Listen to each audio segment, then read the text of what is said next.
Halo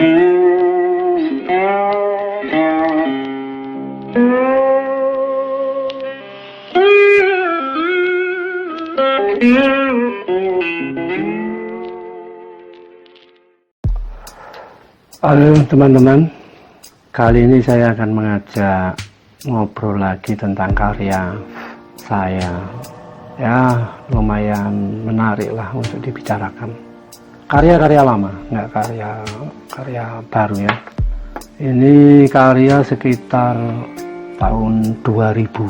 Jadi kalau sekarang saya bicarakan di tahun 20, berarti sudah hampir 20 tahun yang lalu. Karya ini dari Bopem, ukurannya 30,5 cm kali 43 cm. Kenapa karya ini yang saya tampilkan? Satu ya lama ya, dua isi atau proses sebelum pembuatan karya ini yang menarik. Ini judulnya Dia Mati Dari Bantuan. Sebenarnya ini adalah potret atau cerita tentang ayah saya yang meninggal di tahun 2000. Jadi karya ini saya bikin beberapa minggu setelah ayah saya meninggal. Kenapa judulnya Dia Mati Dari Bantuan? Ya saat itu, sedikit saya cerita ke belakang ya. Saya akan cerita sedikit tentang ayah saya. Jadi sebelum meninggal itu kira-kira 2 tahun sebelum meninggal, beliau ini sudah kondisi di tempat tidur ya. Saya masih ingat benar bagaimana kamarnya, bagaimana kasurnya, tempat tidurnya. Masih tetap ada meja tulis karena ayah saya juga suka menulis buku harian.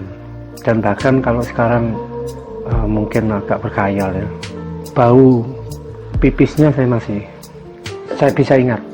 Baunya bagaimana saya masih bisa ingat. Sampai sebegitunya, dalam 2 tahun melihat kondisi ayah saya terus-menerus semacam itu, terkondisi di pikiran, di perasaan, campur aduk, yang antara mengikhlaskan, antara teringat masa lalunya yang luar biasa, macam-macam. Jadi orang yang istimewa lah menurut saya, orang yang patut saya hormati dan saya hargai. Tapi Anda bisa bayangkan sendiri, orang yang istimewa yang kita hargai, keadaan posisi tidur, beliau terkena stroke kedua kalinya, penyakit darah tinggi. Bukan berarti nggak sadar, beliau sadar. Kadang-kadang kita ngobrol, kadang-kadang kalau ibu saya nggak ada itu saya ajak merokok bersama, karena sama kesenangan dengan saya dalam merokok. Kita ngobrol, jadi kalau ibu saya datang itu rokoknya saya minta kembali, biar di ruangan itu bau rokoknya hanya saya. Siasat untuk tidak diomelin, bapak tidak diomelin oleh ibu.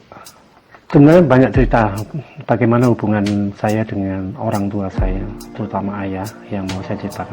Tapi saya akan fokus terhadap gambar Dia Mati Dari Bantuan, tentang sebenarnya adalah profil ayah saya. Akibat terkondisi terus-menerus melihat ayah saya semacam itu hampir 2 tahun, tidak dipungkiri itu sangat kuat sekali secara emosional, secara batin, secara imajinasi, terkondisi terus-menerus sampai pada ujungnya adalah ayah saya berpulang. Nah, saat berpulang inilah muncul desakan kumpulan kondisi ini pingin keluar, karena objeknya udah tidak ada kan. Kenapa kondisi ini akan mempengaruhi dalam proses saya menggambar di akan datang?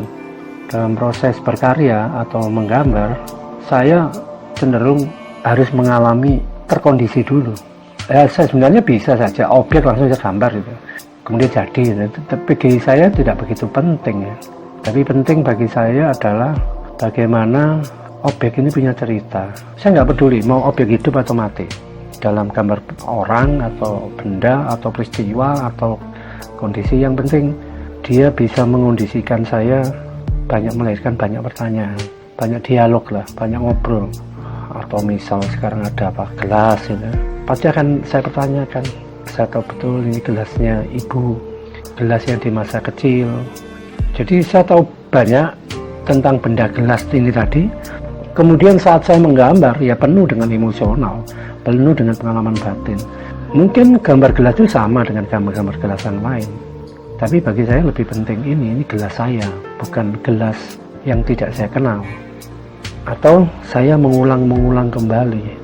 Jadi saya mengulang-ulang objek bukan karena saya mengulang visual objek itu, tapi saya mengulang peristiwa, saya mengulang kondisinya, saya mengulang pengalaman, dialog pengalaman batin atau emosional dengan objek, peristiwa, atau apapun. Ini yang menjadikan gambar. Kembali pada gambar, dia mati dari bantuan. Setelah itu, karena terkondisi terus, saya kemudian berangsur-angsur menggambar tentang ayah saya, profil ayah saya. Ya tentu, karena terkondisinya adalah di saat ayah saya sakit, tidak bisa berbuat apa saja. Ini yang membuat lahirnya visualnya ya semacam orang sakit. Sebenarnya saya pada saat menjaga atau menemani ayah saya, banyak sketsa tentang ayah saya banyak. Keadaan tidur ya terutama. Tapi tidak tahu, karena saya sering pindah-pindah rumah, jadi ya sempat hilang. Saya punya gambar profil ayah saya dua. Satu realis, foto setengah badan saat dia masih sehat. Sama ini bukan close up wajahnya, tapi semacam profil, semacam potret diri dalam arti keadaan terakhirnya. Pada pengerjaannya, ya kondisi sakit. Kenapa saya kasih judul dia mati dari bantuan? Keadaan ayah saya yang tidak bisa berbuat apapun, pikirannya harus diajak ngobrol, dia tidak bisa punya pikiran lain selain merenungi atap kamarnya. Ya harus diajak ngobrol kembali. Keadaan biologisnya sudah tidak mampu, fisiknya sudah tidak mampu, semuanya harus dibantu.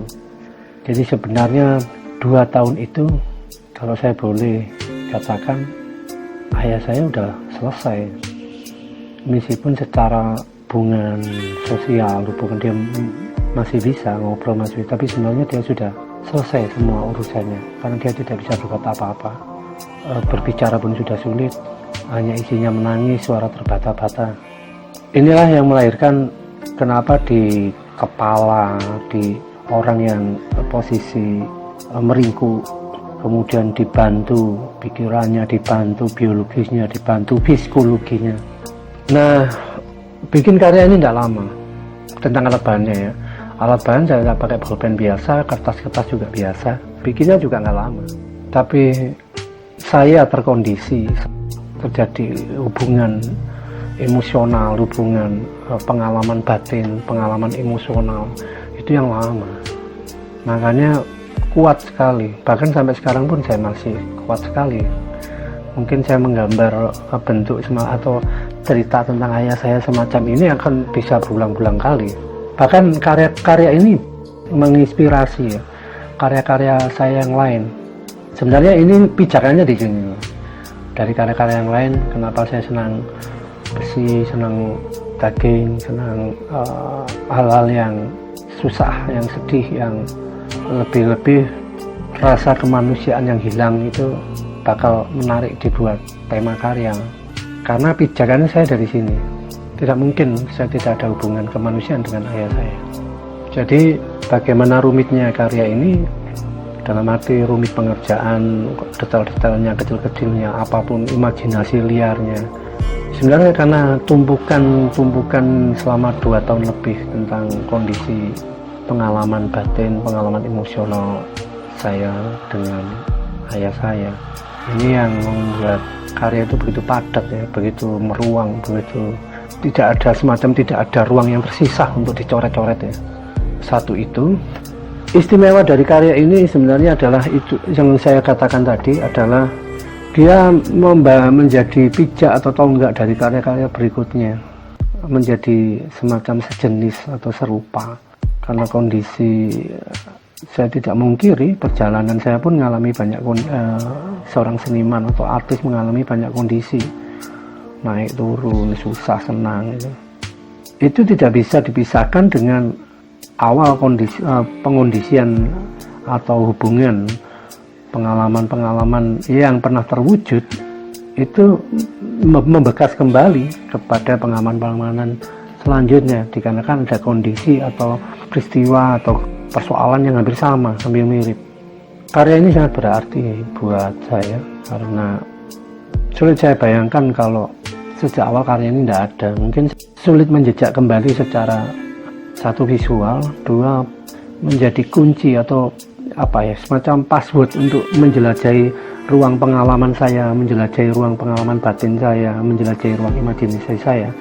Karya ini makanya saya tempatkan di studio saya sangat dekat sekali karena dia semacam radar ya, untuk menjelajah ruang-ruang yang saya katakan tadi.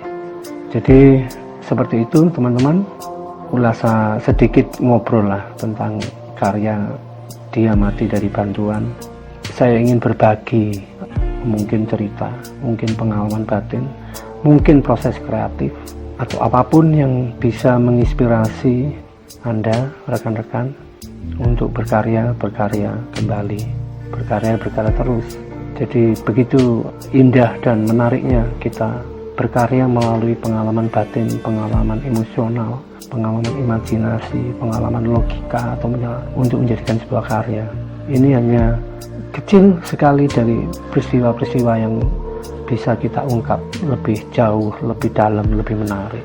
Jadi sekian dulu. Selamat berkarya teman-teman.